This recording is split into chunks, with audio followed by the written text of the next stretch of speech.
let's look a little further at democracy.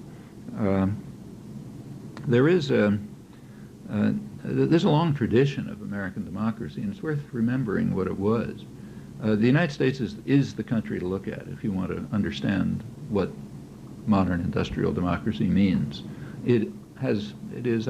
It's fair to call it the most free country in the world, the most democratic country in the world. It has the most stable, long-standing democratic institutions. They go way back. They've been resilient and so on. So it's about as good a model of the ideal case, if you like, of capitalist industrial democracy, and therefore worth studying quite carefully.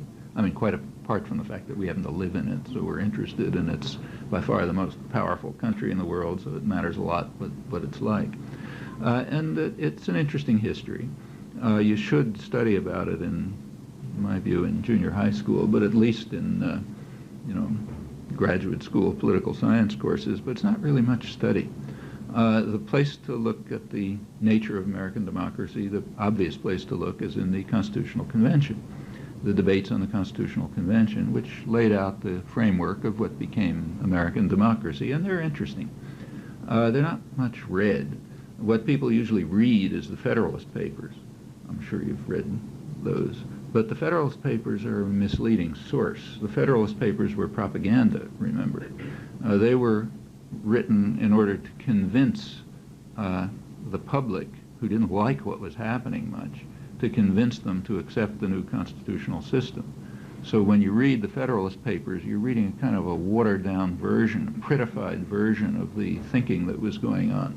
In the debates on the Constitutional Convention, it's much clearer, and they're interesting. The main framer, as you know, was James Madison, who was at the sort of libertarian end and a very intelligent and lucid analyst and exponent of his views, and his views largely prevailed. I mean, there was very little opposition to them at the end. He was quite clear on what he was doing. The model that everyone had in mind, of course, is England. That was the most democratic existing society of the day, so they were sort of, and the one, their mother country. So they're asking, well, what about the British parliamentary system? And there were debates about whether to accept it or modify it or whatever. Madison pointed out that the British system would have problems if they transferred it over here, and that is because the United States, they did want to make it, he and the other founding fathers, as they're called, did want to make it a more participatory and democratic society. But he said a democratic society has a serious flaw. The flaw is that in a democratic society, the people can participate.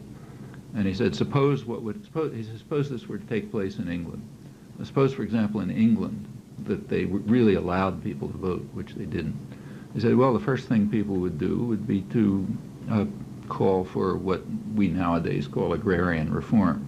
That is, they would call for changes in the land laws, which would grant more people access to the highly privatized and centralized land system, and that, land was a crucial part of the economy then. And he says, well, we obviously can't accept that. We don't want to have any system that will allow people to participate and infringe on the rights of private property and wealth. So therefore, we have to be careful not to allow a democratic system in which things really function democratically. We have to design a system in which power is in the hands of the wealth of the nation, I'm quoting, the more capable set of men, those who are sympathetic with the rights of property. Okay, they must have the power, and the rest must be dispersed and factionalized in such a way that they don't really interfere with the rights of power. Actually, Madison, who was no fool, recognized that this problem was going to become greater as time went on. As he put it, if I can read my own notes, he said there's going to be an increase in the proportion of the population that labors under all the hardships of life and secretly sighs for a more equal distribution of its blessings. Okay, there's going to be an increase in that, and if those people really have an ability to participate, they're going to do things which will infringe on the right of private power and private property and the wealthy, and therefore we have to design the system so that doesn't happen. And indeed, the system was designed so that that wouldn't happen. That was the role of the Senate, was to represent the wealth of the nation. and the role of the separation of powers and so on and so forth. How will it function? You can argue. It's an interesting question, but it's worth noticing that this idea about the nature of democracy has a long, this problem in the nature of democracy, you know, that namely if people can vote, they're going to vote in their own interests and infringe on the rights of private power and wealth. That insight goes way back, goes back to the origins of political theory.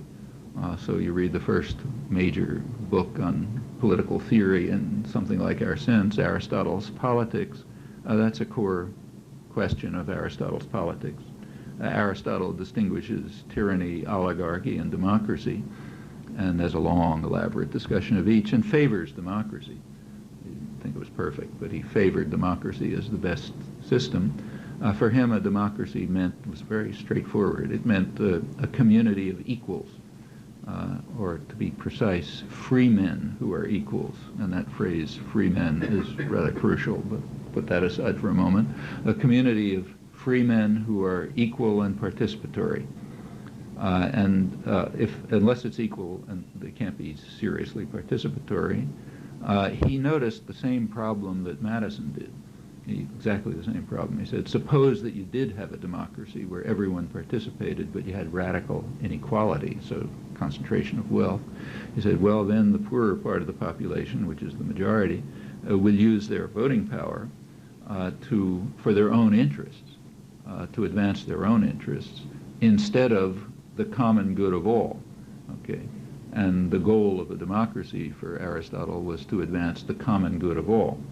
But if you had inequality, radical inequality, well, yeah, the majority of the population would vote for their own interests, which would not be the common good of all. So therefore, he had to do something about that. It's the same problem that Madison faced, you know, exactly the same problem, but they reached opposite conclusions. Madison's conclusion was that we should reduce democracy so that you don't get the threat from the population.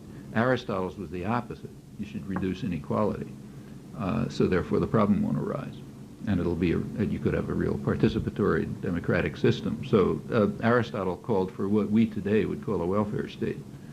He said that a democracy must be based on use of public revenues to ensure lasting prosperity for everyone. Welfare state, in other words. And then he describes in some detail how you could proceed to do that in Athens. Do it differently here, but the same kinds of questions. And then if everyone had moderate but sufficient income, you wouldn't have this problem that both he and Madison faced. But notice that their choices were radically different. One choice was to aim for equality and participation in democracy. The other, the one on which our country was founded, was to reduce the threat of democracy, maintain the inequality, and ensure that power remains in the Senate, you know, the capable class of men, the wealthy part of the wealthy part of the society. That's now internationalized. So this huge financial capital that's flowing around the world is sometimes called by international economists a virtual Senate, meaning it has the power to ensure, if you really liberalize capital, to ensure that no country will be able to undertake social policies that strike at the interests of the wealthy. Because if any country moves in that direction, the capital quickly flows out of it and the country goes down the tube. So it's a virtual Senate, you know, kind of a generalization of Madison's Senate. And the opposite of the Aristotelian conception of democracy is necessarily based on a welfare state and equality.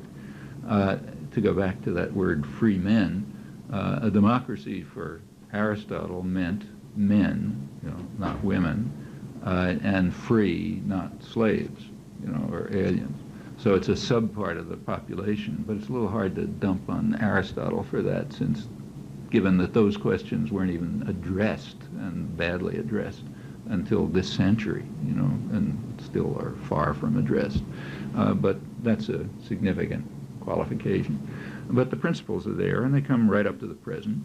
It's also been understood, by now this battle, sort of struggle up and back between the two conceptions of democracy is a large part of modern history, major theme of modern history. runs right through the 19th century. It's hard to remember now, but in the 19th century, which was a rather anarchic period in the United States, it was quite generally assumed that you not only had to have an equal and participatory society, but that even wage labor was an intolerable infringement on human rights. That wasn't a radical position.